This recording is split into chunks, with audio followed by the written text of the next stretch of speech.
अष्टलक्ष्मी मम गृहे धनम् पुरय पुरय नमः। ॐ ह्रीं श्रीं क्रीं श्रीं कुबेराय अष्टलक्ष्मी मम गृहे धनम् पुरय पुरय नमः। ॐ ह्रीं श्रीं क्रीं श्रीं कुबेराय अष्टलक्ष्मी मम गृहे धनम् पुरय पुरय नमः।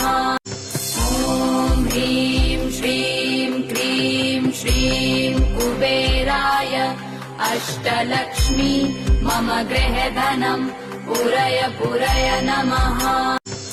ॐ ह्रीं श्रीं क्रीं श्रीं कुबेराय अष्टलक्ष्मी मम गृहे धनम् पुरय पुरय नमः। ॐ ह्रीं श्रीं क्रीं श्रीं कुबेराय अष्टलक्ष्मी मम गृहे धनम् पुरय पुरय नमः। ॐ ह्रीं श्रीं